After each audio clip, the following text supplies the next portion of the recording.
senhor presidente, avaliações que foram feitas sobre o valor do imóvel. Depositei, repito, vendi pelo valor de mercado. Depositei o pagamento em minha conta bancária. Escriturei pelo valor real da venda e declarei tudo no imposto de renda junto à Receita Federal. Por óbvio, se houvesse qualquer elemento fraudulento nesse negócio, jamais teria publicado o anúncio de venda nos classificados do jornal de maior circulação do Estado. Teria depositado o valor em minha conta particular ou teria declarado no imposto de renda. Jamais teria feito isso se o negócio fosse fraudulento. Portanto, as acusações em relação à venda de minha casa não têm a menor sustentação diante dos fatos e da lógica. Se algum dos citados nas escutas telefônicas divulgadas, em algum momento, tirou vantagem ou ganhou dinheiro com o negócio, foi sem o meu conhecimento ou consentimento. Não sou responsável por quaisquer fatos, além dos aqui por mim narrados.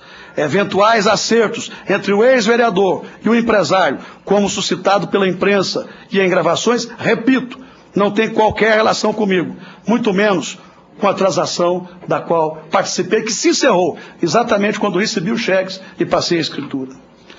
Desde o dia 3 de abril, quando dei minha primeira entrevista sobre o assunto, venho repetindo exaustivamente a mesma informação, a mesma explicação, que é única e que é a verdadeira.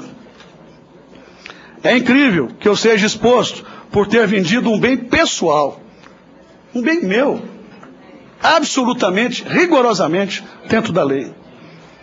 Enquanto que outros cobram propinas, enquanto que outros fazem licitações fraudulentas com sobrepreço, enquanto que outros fazem esquemas em licitações, lá em Goiás eu sou acusado de ter vendido uma casa de minha propriedade e dentro da lei. Tudo que transcender a isso é especulação. Especulação ocorreu sem que eu tivesse qualquer conhecimento dos fatos.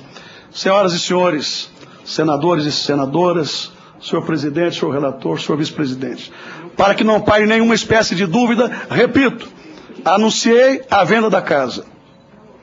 Recebi e aceitei a proposta do ex-vereador dentro do valor de mercado. Os cheques predatados foram recebidos. Os cheques foram compensados em minha conta corrente pessoal, na mais absoluta demonstração de boa-fé.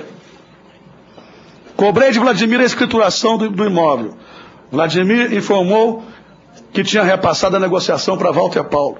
Walter Paulo solicitou a presença de um representante meu para confirmar a venda da casa. Escriturei o imóvel ao comprador pelo valor real da venda. Quero aqui, senhor presidente, entregar ao senhor um demonstrativo sobre a venda da casa. Sobre o que eu falei, Vladimir Garcês falou, Walter Paulo falou. Eu tenho aqui as versões, que são exatamente as mesmas. Também tenho a satisfação e a honra de entregar a Vossa Excelência a escritura da casa. Outro motivo que se tornou alvo de questionamento, se envolveu o empresário Walter Paulo, foi o fato de ter sido acusado de se beneficiar de programas do governo do Estado. Isso é uma brincadeira de mau gosto, senhor presidente, senhoras e senhores parlamentares. Pura desinformação. Eu criei um programa para beneficiar estudantes pobres do meu estado em 1999. Em maio de 99, nós selecionamos os primeiros 4.500 alunos pobres de todas as instituições conveniadas com a Organização das Voluntárias de Goiás. De lá para cá, senhor presidente, senhoras e senhores senadores, de lá para cá, pasmem, 115 mil estudantes pobres de Goiás já foram beneficiados por esse programa. Programa que foi adotado pelo governador Geraldo Alckmin, por outros governadores, e que acabou servindo de referência ao presidente Lula para a criação do programa ProUni. Aliás, eu dei duas sugestões no início de 2003, numa reunião de governadores, ao presidente Lula. Uma delas que juntasse os cartões do governo Fernando Henrique e criasse um cartão único de todos os programas federais, todos os programas estaduais. Quem acessar o YouTube verá o ex-presidente Lula na cerimônia de lançamento do Bolsa Família, me agradecendo e elogiando pela minha iniciativa de sugerir-lhe isso.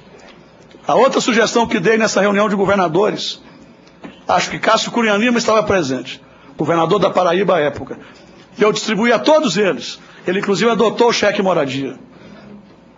A outra sugestão fosse que ele criasse um programa para bolsas universitárias para alunos pobres. E ele me disse que faria e criou o ProUni. Portanto, 115 mil alunos beneficiados pelo programa de bolsas universitárias. Todas as instituições. E agora eu defini um critério no terceiro governo, que é o seguinte: cursos que não tenham tido aprovação mínima no exame do MEC, ou seja, que não tenha tido pelo menos conceito C, não podem mais ser beneficiados pela bolsa universitária. Temos hoje bolsa integral e bolsas parciais, dependendo do desempenho do aluno em seus cursos e em suas faculdades. Por isso, aqui entrego a Vossa Excelência a lei que alterou o programa Bolsa Universitária. Por isso, há contrato com 99% das instituições que recebem, com este critério, quantidade variável de alunos. Depende de quem passa no vestibular e não de quem distribui. Quero relembrar aqui que tomei todas as medidas necessárias para coibir qualquer possibilidade de interferência, desde sempre, por menor que seja, no governo de Goiás, em meus 3 mandatos, de qualquer ente estranho aos interesses públicos. Foi o que fiz sobre os jogos ilegais. A Secretaria de Segurança Pública, por meio das Polícias Civil e Militar, desde o primeiro mês do meu atual governo, agiu duramente contra os grupos contraventores. Também determinei completa auditagem em todos os contratos entre a empresa Delta e a administração estadual, celebrados no atual governo ou remanescentes do governo anterior. Tenho a honra de entregar a Vossa Excelência a auditoria dos contratos da Delta, realizados pela Controladoria Geral. E se essa CPMI julgar por bem contratar uma consultoria externa, fiquem à vontade.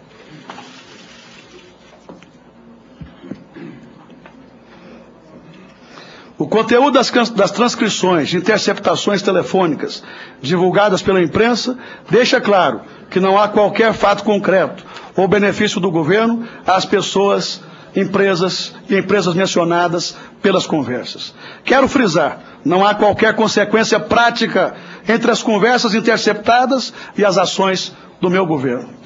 Por uma razão muito simples, eu nunca mantive nenhuma relação de proximidade com o senhor Carlos Cachoeira. Nunca fiz negócios com ele. Jamais recebi dele qualquer pedido, direto ou indireto, de empregos, nomeações ou de qualquer outra natureza. Todas as nomeações no meu governo obedecem a critérios técnicos de qualificação estabelecidos com a equipe, que incluem modulação de cargos, com liberdade para os secretários indicarem, que são descentralizados, indicados pelo secretário, como já disse, com a exigência, por força de decreto, ao que estabelece a lei do ficha limpa. Levei em consideração ainda, como acontece em qualquer governo, o governo da presidenta Dilma, os governadores de estado, as prefeituras. É claro que eu levei também em consideração indicação dos partidos e lideranças que compõem a minha coalizão de governo, que deu sustentação à minha eleição, sempre enquadrados nos critérios já citados. Não temos em Goiás o apego à indústria de favorecimento do serviço público. Espontaneamente abrir mão do poder de indicar milhares de diretores de escolas públicas e da Universidade Estadual, instituindo, desde 99, eleições diretas para gestores na universidade, nas unidades da universidade e nas escolas. É um desapego ao corporativismo e ao favorecimento das indicações diante do compromisso com critérios de competência e que levam em consideração o interesse público. Outro dado muito relevante é o que estabeleci desde o início, a prática do critério da meritocracia para o preenchimento de todos os cerca de 800 cargos de gerência da estrutura básica do governo. Esclareço que o único pedido que recebi conforme exaustivas explicações foi relativo à concessão de benefícios fiscais para a empresa de medicamentos da qual o senhor Carlos Augusto era sócio. Este é um fato comum ao setor produtivo. Aliás, todos os presidentes de federações estão aqui hoje assistindo e me prestigiando neste depoimento. Todas as doações recebidas pelo comitê de campanha do PSDB e da minha campanha são oficiais, transparentes e legais, devidamente declaradas à Justiça Eleitoral e aprovadas pelo TRE do meu estado. Foram mais de 30 mil pagamentos. Essa campanha foi exaustiva. Os tribunais regionais eleitorais estão cada vez mais duros e exigentes. Todas as contratações de funcionários de comitês, os senhores são testemunhas disso, precisam ser rigorosamente apresentadas à Justiça Eleitoral. E as minhas contas foram aprovadas sem ressalva. Todas as despesas inerentes à minha eleição, como governador de Goiás em 2010, incluindo as relativas aos serviços prestados pelo jornalista Luiz Carlos Bordoni, foram meio de empresa contratada para a campanha. Foram realizados dentro do que determina a lei e igualmente aprovados pela Justiça Eleitoral.